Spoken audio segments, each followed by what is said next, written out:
Hello student, welcome to my YouTube channel PVG tricky classes. Biology class 12 के chapter number 5 में हमने देखा कि मेंडल के क्या क्या अपवाद थे, और इस वीडियो में हमें पढ़ना है कि गुणसूत्रीय सिद्धांत क्या होती है, यानी क्रोमोसोमल थ्योरी ऑफ इनहेरिटेंस, आनुवंशिकता का गुणसूत्रीय सिद्धांत क्या होता है। तो इस वीडियो में हमें जानना है कि कैसे जो हमने दो अपवाद पढ़ा था, ठीक है, क्या था, अपूर्व प्रभाविता और सप्रभाविता।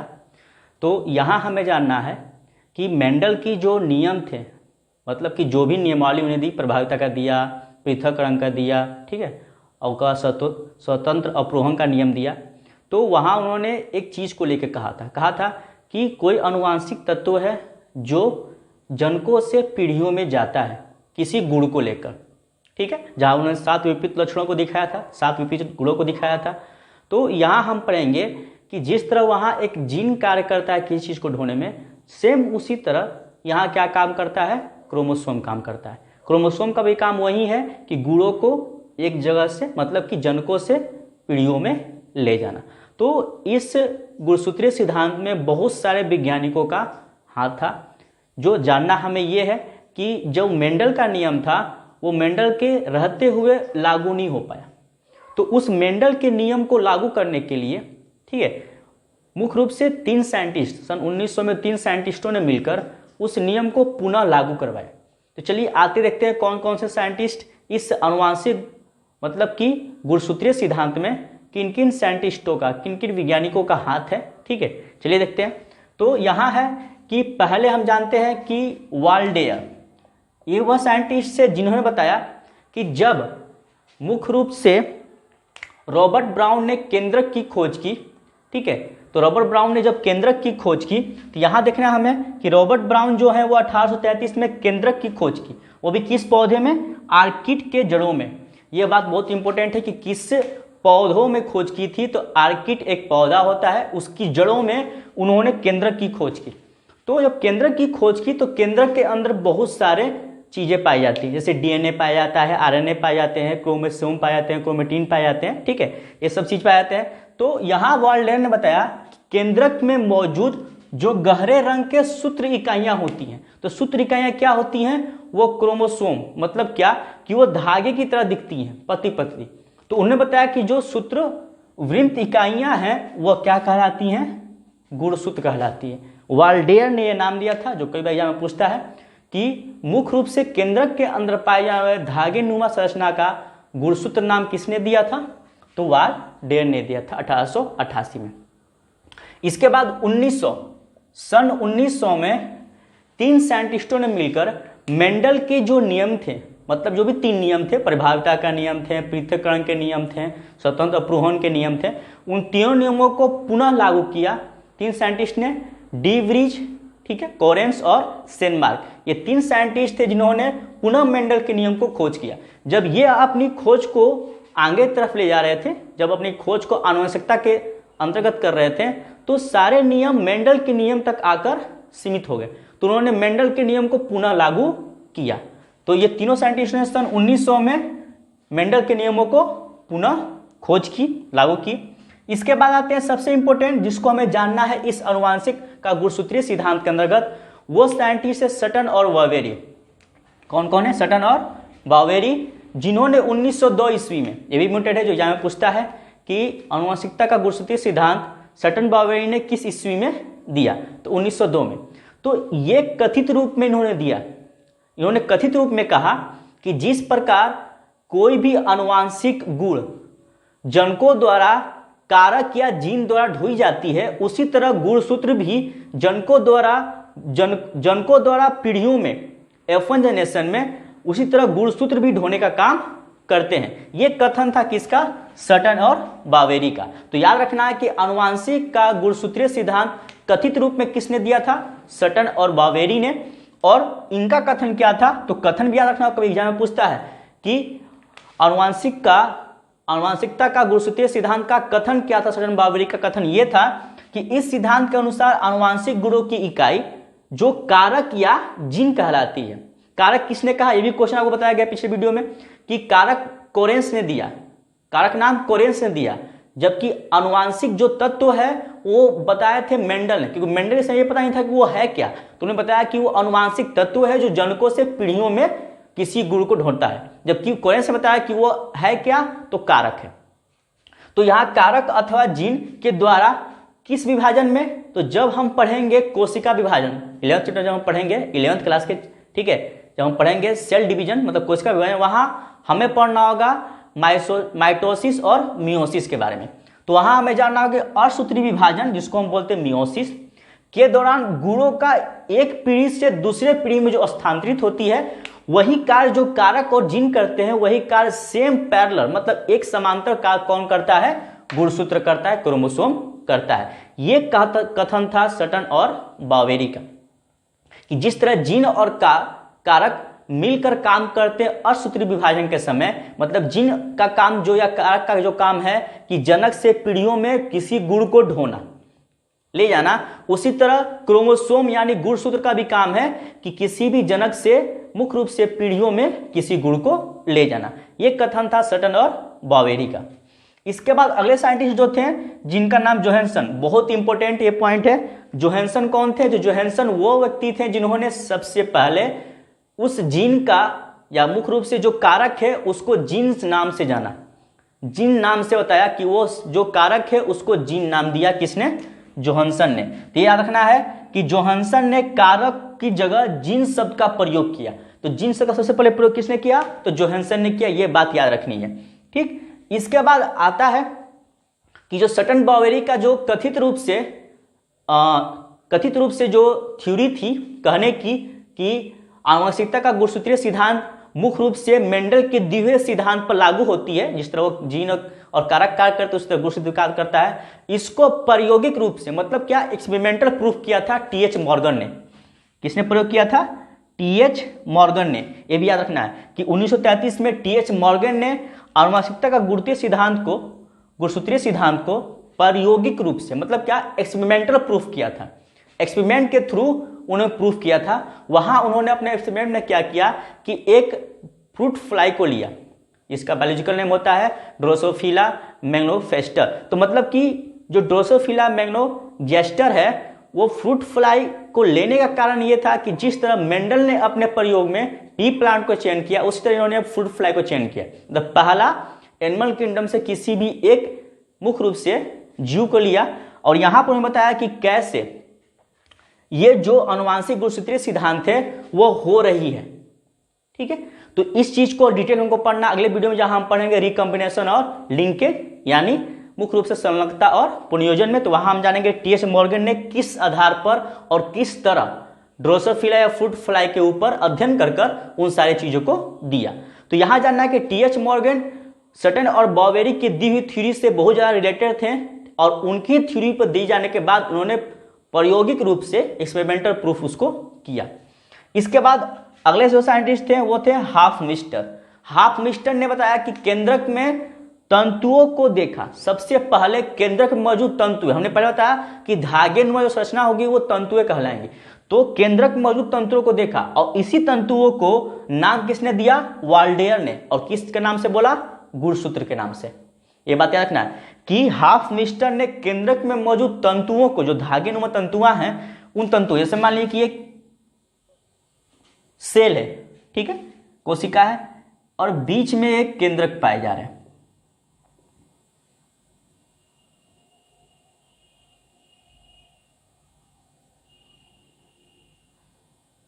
ये केंद्रक है, ठीक है। तो इस केंद्रक में कुछ धागानुमा संरचना ऐसी पाई जाएंगी बीच में। तो ये जो धागानुमा संरचना है वो तंतुएं हैं, वही तंतुएं क्या कहलाएं? गुणसूत्र। तो हाफमिस्टर ने उस मौजूद तंतुओं को देखा सबसे पहले और उसी तंतुओं का नाम दिया वाल्डेयर ने गुणसूत्र।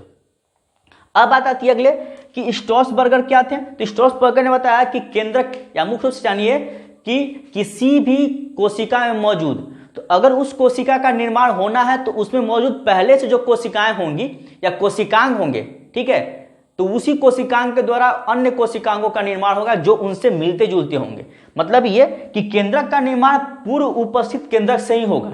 मतलब पहले का जो केंद्रक है उसी केंद्रक से नए केंद्रक का निर्माण हो सकता है।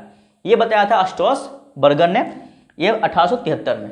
तो ये सारे जितने भी थ्योरी हैं, ये थ्योरी कब लागू हुई? तो ये थ्योरी सभी लागू हुई थी जब मुख्य रूप से माइक्रोस्कोपिक, मतलब क्या कि जो माइक्रोस्कोप थे, सूक्ष्मदर्शी थे, उनके बनने की विकसित होने लगी, तब से ये सब चीजें खोज होने लगी, क्योंकि मेंडल से पहले ये सब सारी चीजें नहीं थी। उसके बाद जो सर्टेन बावेरी में जो बावेरी थे साइंटिस्ट, उन्होंने बताया कि गुणसूत्र उस समय विभाजन नहीं करते, ठीक है, या गुणसूत्र अपनी व्यवस्थित बनाए रखते हैं मुख्य रूप से कब? जब वो विभाजन नहीं करते। तो विभाजन जब नहीं करेंगे तो वो दिखाई नहीं देंगे, ठीक है। तो यहां हमें जानना है कि विभाजन कब नहीं करते हैं। तो विभाजन कब नहीं करते हैं? तो किसी भी कोशिका विभाजन में दो फेज होते हैं, एक तो होता है इंटरफेज, एक होता है एम फेज, जो यहां अभी हम जानेंगे, ठीक है, कि इंटरफेज में क्या होता है, एम फेज में क्या होता है। सिर्फ ओवरव्यू में देखेंगे क्योंकि डिटेल हमें पढ़ना है 11th के सेल डिवीजन में।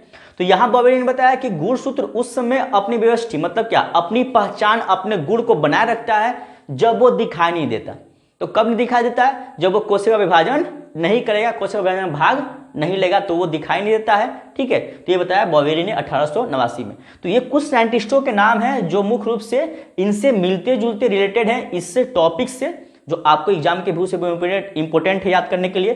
कौन से साइंटिस्ट कब किसने खोज किया, सबसे इंपॉर्टेंट ये डी व्रीज, कोरेंस और शेरमार्क, सर्टेन और बावेरी ने किसकी खोज की थी, कथित रूप में उन्होंने क्या बतलाया था, जोहानसन ने, ठीक है, क्या दिया, ये सारी चीजों को आपको याद करनी है। अब आते हैं हम लोग कि ये जो फिगर है, ये फिगर कैसे समझना है, ठीक है। तो इस फिगर को हम लोग देखते हैं कि कैसे इस फिगर को समझते हैं हम लोग। तो ये फिगर जो है ये कोशिका विभाजन पर आधारित है, कि हमने कहा कि जिस तरह मुख्य रूप से जीन और कारक कार्य करते हैं, उसी तरह गुणसूत्र भी काम करता है। तो यहां हमें देखना, हमने बताया कि किसी भी कोशिका का दो फेज होगा, एक होगा इंटरफेज, एक होगा एम फेज। इंटरफेज में क्या होगा कि इसमें तीन अवस्थाएं आती हैं, G1S G2, इसको बोलते हैं रेस्टिंग फेज। मतलब क्या कि इस समय मुख्य रूप से जो सेल होते हैं अपने कोशिकाओं को बढ़ाते हैं, ग्रोथ करते हैं, मेटाबॉलिक, मतलब क्या कि मुख्य रूप से सारे चीजों को लेकर, कि वो मुख्य रूप से जो चीज चाहिए उनको विभाजन करने में, उन सारी चीजों को जुटाकर वो रखते हैं अपने अंदर, ताकि वो जब विभाजन करने में चले तो किसी चीज की कमी, कोई चीज ना हो, सारी ऊर्जाओं को, भोजन को, ठीक है, सभी चीज को जुटाकर रखते हैं किसमें? इंटरफेज वाले में। तो यहां तीन अवस्थाएं होती हैं, G1, S और G2, ठीक है। तो ये तीनों अवस्थाएं होती हैं। एस में क्या होता है, इंपोर्टेंट एग्जाम में कभी कभी पूछता है, यहां जानना बहुत जरूरी है। एस अवस्था में डीएनए का रेप्लिकेशन होता है, ठीक है। डीएनए क्या होता है? रेप्लिकेशन। और डीएनए का यहां मुख्य रूप से कॉपी दैट बनता जाएगा, डीएनए कॉपी दैट बनता जाएगा, ठीक है। तो एस फेज में डीएनए रिप्लिकेट करता है। एम फेज में दो पढ़ने होते हैं, एम फेज में दो होते हैं, क्योंकि एम फेज को बोलते हैं मल्टीपल फेज। इसमें होगा माइटोसिस और मियोसिस। माइटोसिस में भी जो फेज होते हैं, इसमें चार फेज होते हैं डिवीजन के। एक होता है प्रोफेज, दूसरा मेटाफेज,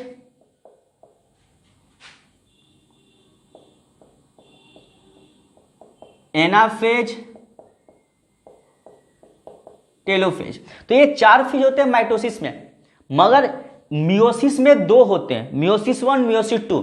तो मियोसिस 1 और मियोसिस 2 जब होगा,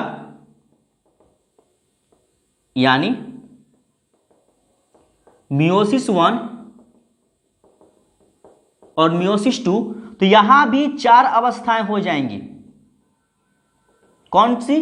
प्रोफेज 1, मेटाफेज 1, एनाफेज 1, टेलोफेज 1। तो यहां देखिए फिगर में क्या कह रहा है कि ये फिगर दिखा रहा है कि कोई कोशिका है, और कोशिका के अंदर क्या मौजूद है? गुणसूत्र यानी क्रोमोसोम मौजूद है। क्रोमोसोम G1 और G2 फेज में, जबकि यहां बीच में क्या है? S फेज है, ठीक है। तो G1 और G2 फेज में वो क्या कर रहा है? जो भी मुख्य रूप से कोशिका विभाजन में भाग लेने वाले सबको जुटाकर रखता है, ताकि वो जैसी कोशिका विभाजन स्टार्ट हो, मतलब कहां से? माइटोसिस या मियोसिस में। तो याद करना है कि माइटोसिस और मियोसिस में, तो मियोसिस में क्या होता है कि दो प्रोसेस होगा। अगर ये चारों प्रोसेस हो रहे हैं, प्रोफेज, मेटाफेज, एनाफेज, टेलोफेज, तो हमें पता है कि मुख्य रूप से कोशिकाओं में दो भाग होते हैं, एक तो होगा कोशिका द्रव और दूसरा होगा केंद्रक। अगर कोशिका द्रव विभाजन करेगा तो साइटोकाइनेसिस और केंद्र विभाजन करेगा तो कैरियोकाइनेसिस। ये दो फेज होते हैं। इंपॉर्टेंट याद करने हैं क्या कि अगर साइटोप्लाज्म यानी कोशिका द्रव विभाजन करेगा तो साइटोकाइनेसिस, अगर केंद्र विभाजन करेगा, न्यूक्लियस विभाजन करेगा तो कैरियोकाइनेसिस कहलाता है। तो यहाँ G1 और G2 फेज मतलब क्या कि सभी मुख्य रूप से विभाजन की क्षमता को, जो भी चीजें हैं उनको इकट्ठा कर रखा जा रहा है। अब इसके बाद जैसे ही माइटोसिस या मियोसिस होगा, मतलब यहाँ बोल रहा है असूत्रण, मतलब क्या कि अगर मियोसिस स्टार्ट हो रहा है तो मियोसिस में पक्षावस्था, मतलब कौन सा, एनाफेज, मतलब कि ये दो फेज को इसमें दिखाया नहीं गया है, ठीक है। तो मेरा एनाफेज मतलब क्या कि मेटाफेज में क्या होता है कि जो विभाजन होने की क्षमता होती है, तो जो सेल है, तो सेल में जो कोशिका विभाजन क्षमता है, तो यहां से ये चार तंतु एक दूसरे के एंटी पैरेलल अरेंज हो जाते हैं। तो मेटाफेज में बराबर भाग में बट के दोनों साइड में क्या होते हैं, चले जाते हैं। तो यहां दिख रहा है आपको, ठीक है। तो एनाफेज में वो सेल डिवीजन में दो भागों में बट के क्या होंगे, अलग अलग हो जाएंगे, जो यहां दिख रहा है आपको दूसरे भाग में फिगर में। तो मतलब कि ये जो भी गुण इनमें जा रहे होंगे वो गुण मुख्य रूप से जो क्रोमोसोम है, ठीक है, क्रोमोसोम के ऊपर ही वो गुण क्या होंगे, कैरी होकर जाएंगे। जो यहां दिख रहा है जनन कोशिकाओं में मुख्य रूप से यहां दो भाग में बटे, तो दो से यहां कहां हो गए, चार भाग में। जहां आप पढ़े होंगे कि ह्यूमन रिप्रोडक्शन में पढ़े होंगे कि जब एक स्पर्म का जब बनने की प्रोसेस होती है, स्पर्मोजेनेसिस जो होता है, उसमें चार स्पर्म बनते हैं लास्ट में, ठीक है। तो यहां आपको जानना है कि ये मुख्य रूप से ओवरव्यू जानना है कि कैसे सेल डिवीजन, कैसे सेल डिवीजन जो करता है, तो उसमें दो फेज होते हैं, इंटरफेज, एम फेज, इसको मल्टीपल फेज बोलते हैं। इंटरफेज इसमें रेस्टिंग फेज बोलते हैं, मतलब कि यहां डिवीजन नहीं होगा, मगर डिवीजन करने के लिए जो भी मटेरियल चाहिए उनको इकट्ठा कर वो क्या करेंगे, एक जगह रखेंगे, ताकि जो भी चीज चाहिए उस सेल डिवीजन में वो एक जगह हो और वो कार्य करे मिलकर, मेटाबॉलिक हो, सेल को ग्रोथ करेगा, ठीक है। तो 95% ये वर्क करता है सेल डिवीजन में। 95% कौन काम करता है, इंटरफेज, और एम फेज 5% काम करते हैं, ठीक है। क्योंकि सबसे ज्यादा काम तो इंटरफेज का ही ना, सारी चीज को इकट्ठा करके जगह रखना है, ठीक है, मेटाबॉलिक प्रोसेस भी करनी है। एम फेज में दो हो गए, माइटोसिस और मियोसिस। माइटोसिस में कौन कौन से प्रोसेस होते हैं, प्रोफेज, मेटाफेज, एनाफेज और टेलोफेज, PMAT। उसके बाद मियोसिस में दो प्रोसेस, मियोसिस 1, मियोसिस 2। वही प्रोसेस जो माइटोसिस में हो रहे हैं वही प्रोसेस यहां होते हैं, मगर उनका नाम होता है क्या, प्रोफेज 1, मेटाफेज 1, एनाफेज 1, टेलोफेज 1। और सेम प्रोसेस यहां भी वही होगा, ठीक है। हमने बताया यहां पर कि अगर कोशिका के अंदर दो प्रोसेस मुख्य रूप से होते हैं, अगर कोशिका द्रव का विभाजन होगा तो साइटोकाइनेसिस, इसको बोलेंगे साइटोकाइनेसिस। अगर केंद्रक का होगा तो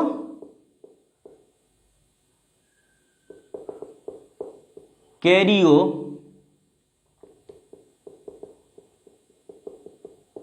काइनेसिस, ठीक है। तो दो हो गए और ये फिगर भी समझ में आ गया। तो ये थी मुख्य रूप से जानने की कि आनुवंशिकता गुणसूत्रीय सिद्धांत कैसे लागू होगा।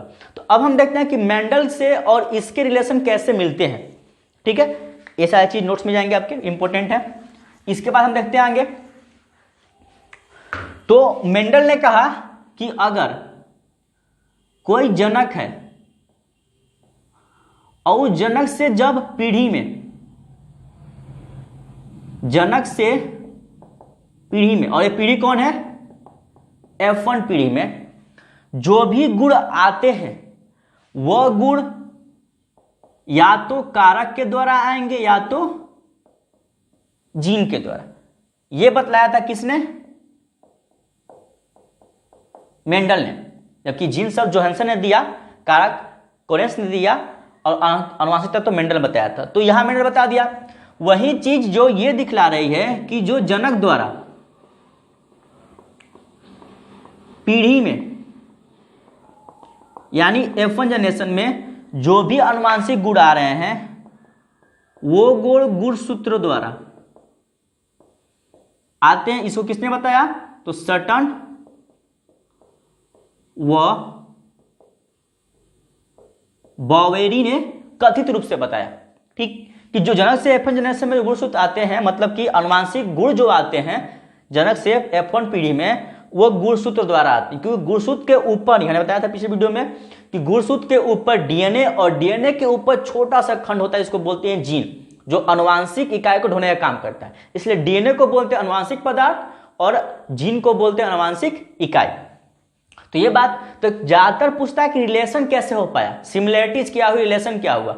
तो सिमिलरिटी जो समानता हुई, समानता ये कि जीन और गुणसूत्र हमेशा जोड़े में पाए जाते हैं, याद रखना है। अगर हम बात करें तो क्रोमोसोम जोड़े में होंगे, और जो जीन होता है तो आपको याद होगा कि जीन हमेशा पेयर होते हैं। अगर वो एक समान है तो मुख्य रूप से युग्म विकल्पी, अगर अलग है तो विषम युगल्पी। मतलब क्या कि या तो ऐसे हो सकते हैं और या तो ऐसे हो सकते हैं। तो हमने बताया कि मुख्य रूप से क्रोमोसोम भी पेयर में होगा, जोड़े में होगा, और जीन भी जोड़े में होंगे। तो ये पहला गुण हुआ, ठीक है, कि पहली समानता क्या होगी। एग्जाम में पूछेगा कि अनुवांशिकता का गुणसूत्रीय सिद्धांत में कैसे मेंडल का जो जीन और कारक कार्य कर रहे थे जनक से पीढ़ियों में ढोने के लिए, और यहां सटन और बावेन ने बताया कि सेम वही काम गुणसूत्र भी करता है अनुवांशिक गुण को ढोने के लिए। तो दोनों में समानताएं क्या है, समानताएं क्या है, समानताएं ये कि पहला समानता ये होगा, पहला समानता ये होगा कि ये क्रोमोसोम यानी गुणसूत्र और जीन जो जोड़े में पाए जाते हैं, ये दोनों हमेशा पेयर होते हैं, जोड़े में होते हैं। देखिए आप कभी भी देखिएगा तो ये मान लीजिए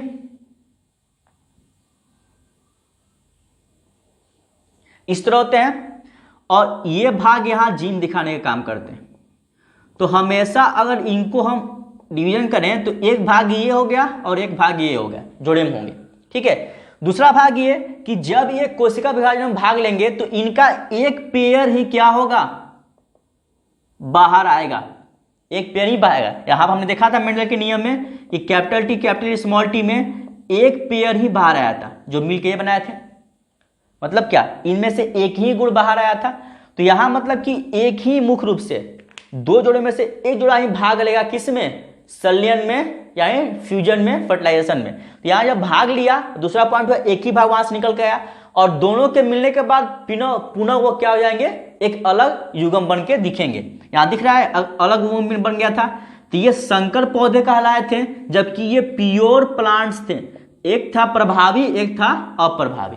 तो ये तीन समानताएं हैं जो रिलेटेड कर रही हैं, मतलब एक समान मिल रही है किसमें, जनक मतलब जो जीन और कारक हैं और गुणसूत्र हैं, उन दोनों में समानताएं दिख रही है। क्या कि पहला तो ये हमेशा जोड़े में होंगे, दूसरा कि ये जब कभी भी सेल डिवीजन में भाग लेंगे तो इनका एक ही जोड़ा भाग लेगा, एक ही जोड़ा बाहर निकलेगा, और जब वो जोड़ा बाहर में मिलेंगे, जब संलयन करेंगे नर और मादा के रूप में, तो एक अलग जोड़ा बन के आएगा, वो भी पेयर में होगा, वो भी क्या होगा, पेयर में होगा।